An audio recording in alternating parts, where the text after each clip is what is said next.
सकपक चल रहे हो। और जिस दिन ये नारी बंद हो गई ना, पूछेगा भी नहीं महाराज जयराम जी की, इनको देखने की आवश्यकता है। ये सबों का खेल है। एक याद नहीं है, एक कोई महान भाव, एक बार एक सज्जन प्रश्न कर रहे थे, राम जाने कहां से चौपाई ले आए और आके बोले बहन जी प्रश्न है। हमने कहा पूछिए। बोले तुलसी बाबा ने एक ऐसी बुरी चौपाई लिखी थी, ऐसी बुरी चौपाई, आज के बाद मैं ना तो राम कथा सुनूंगा ना रामचरितमानस पढ़ूंगा, और जो राम कथा कहता है उसका विरोध करूंगा, और दीदी जो कथा सुनेंगे उनको पंडाल से भगा दूंगा। मैंने कहा भैया चौपाई तो बताओ क्या है। उन्होंने चौपाई बताई, पंचवटी की चौपाई। अब बड़ा क्रोध के मारे आग में बोला रामचरितमानस नहीं पढ़ेंगे। चौपाई कौन सी है? भ्राता पिता पुत्र और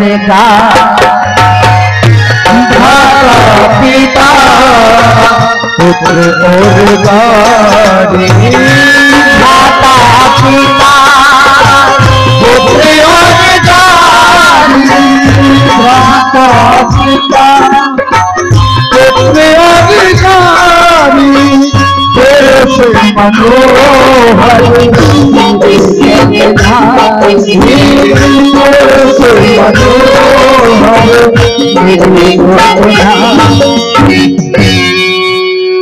ये चौपाई का अर्थ क्या है? कि पिता या भाई या बेटा अगर अत्यधिक सुंदर है, यौवन है, तो एक स्त्री का मन अपने पिता अपने बेटे को देख करके भी एक स्त्री मोहित हो जाती है, काम के वशभूत हो जाती है। क्या ये बात सही है?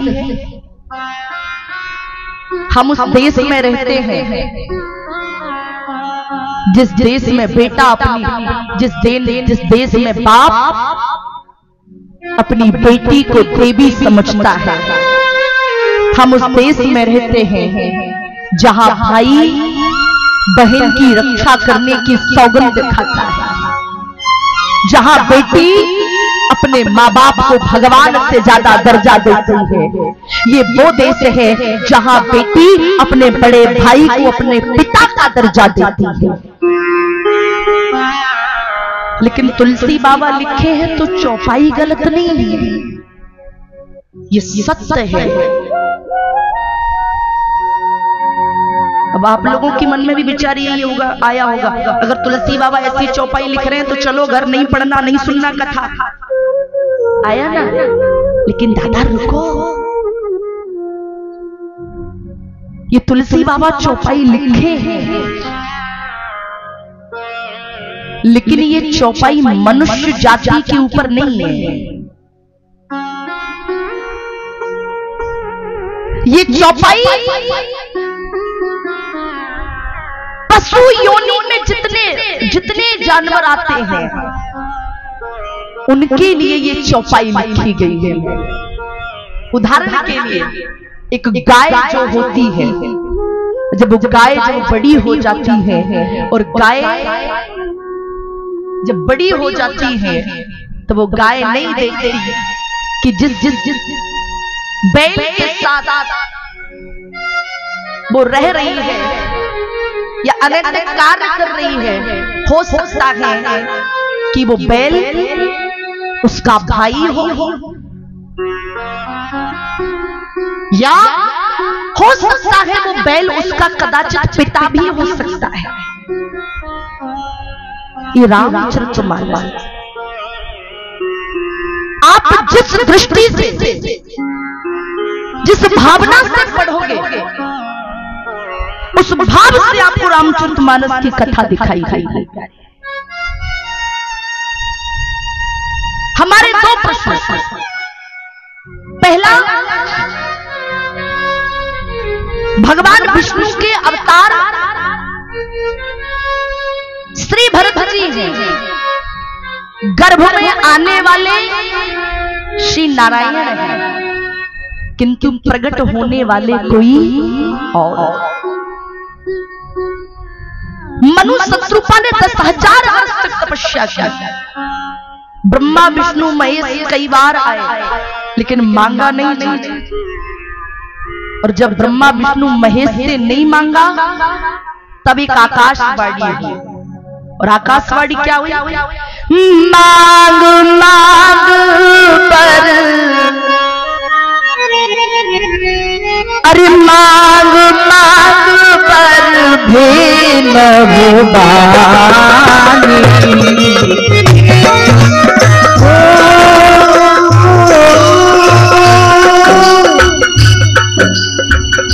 मांग मांग पर भी नभवानी, परम गंभीर कृपा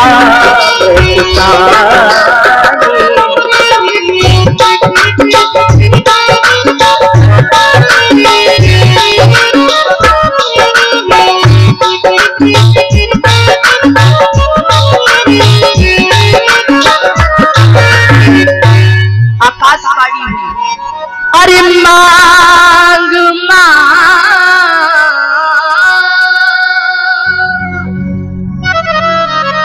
मांगो क्या चाहिए? और आवाज कैसी है? बोले परम गंभीर कृपा मृत्यु गंभीर है। और जैसे ही वो आवाज मनु शत्रुपा के कानों में गई,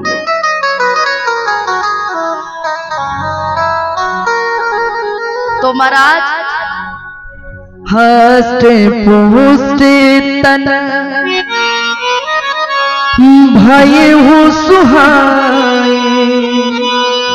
महाराज कानों में जैसी आवाज आई, शरीर स्वस्थ हो गया। आकाशवाणी हो रही है, मांगो क्या चाहिए? मनु शत्रुपा ने हाथ जोड़े और हाथ जोड़ करके कहा, केवल आवाज आ रही है मांगो मांगो, लेकिन मांगने वाला दिख ही नहीं रहा, तो मांगे किससे? कम से कम देने वाला दिखना तो चाहिए प्रभु जी। मनु शत्रुपा ने कहा, ना हम मांगेंगे बाद में, लेकिन उससे पहले हम देने वाले को देखना चाहते हैं। क्या देखना चाहते हैं? बोले जो स्वरूप बस हम देखना चाहते हैं। बोले जो स्वरूप बस शिव मन माही, जेहि कारण मुनि जतन कराई। जो भूषण मानस मन हंसा, सगुन अगुन जी निगम प्रसन्नता। कहा हम उस रूप का दर्शन करना चाहते हैं।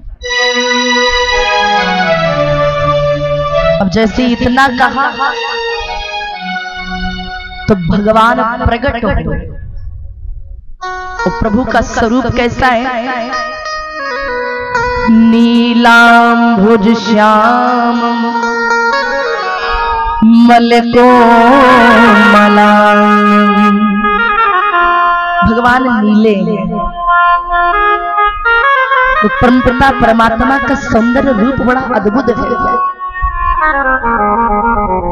आज भगवान अखिल कुंड नायक ब्रह्मांड नायक श्री सरकार प्रकट हुए, वो पार ब्रह्म प्रकट हुए और कहा मनु शत्रुपा मांगो क्या चाहिए?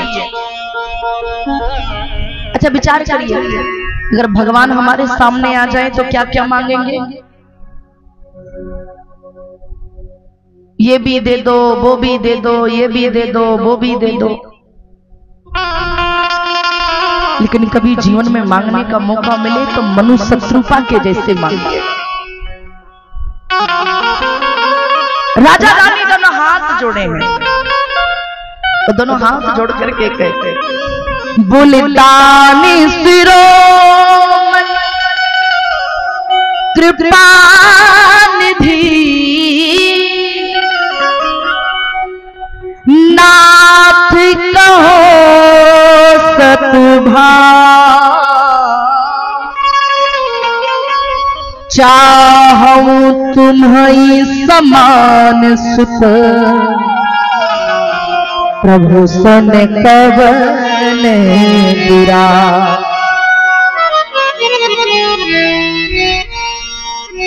मांगा प्रभु चाहूं तुम्हें समान सुत ना बस आपके जैसा पुत्र चाहिए। और जैसे ही इतना कहा भगवान ने कहा मनु शत्रुपा तुमने कुछ भी नहीं मांगा और सब कुछ मांग लिया। तुमने कुछ भी नहीं मांगा और सब कुछ मांग लिया। क्यों? वेदों में लिखा है एको ब्रह्म द्वितीय नास्ति। भगवान ने कहा चिंता मत करो। क्यों? बोले आप सरिसे खोजो कहाँ जाई नब तब तन होए मैं आई। मनु शत्रुपा चिंता करने की आवश्यकता नहीं है, मैं स्वयं तुम्हारे यहाँ पुत्र बनकर के अवतार लूंगा। अगर मांगना तो ऐसा प्यारे धन्य हमारी अयोध्या के भक्त। अच्छा ये बताइए राम जी, यहाँ ऐसे कितने भक्त ऐसे हैं जो अभी तक अयोध्या जी गए? जरा हाथ खड़े करके बताओ। बस प्रभु जी गए तो सब लोग, अधिकतर लोग गए होंगे, बस केवल हाथ खड़ा नहीं कर रहे हैं। अयोध्या में एक बड़ी बड़ी पवित्र पावन एक जगह पड़ती है। कौन सी? श्री कनक भवन।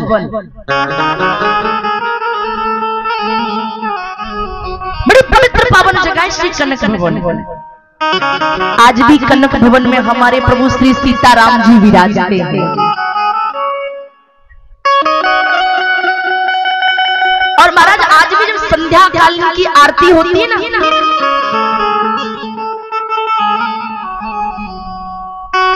तो अयोध्या वासी जितने हैं सब राम जी के पास जाते हैं कनक भवन में।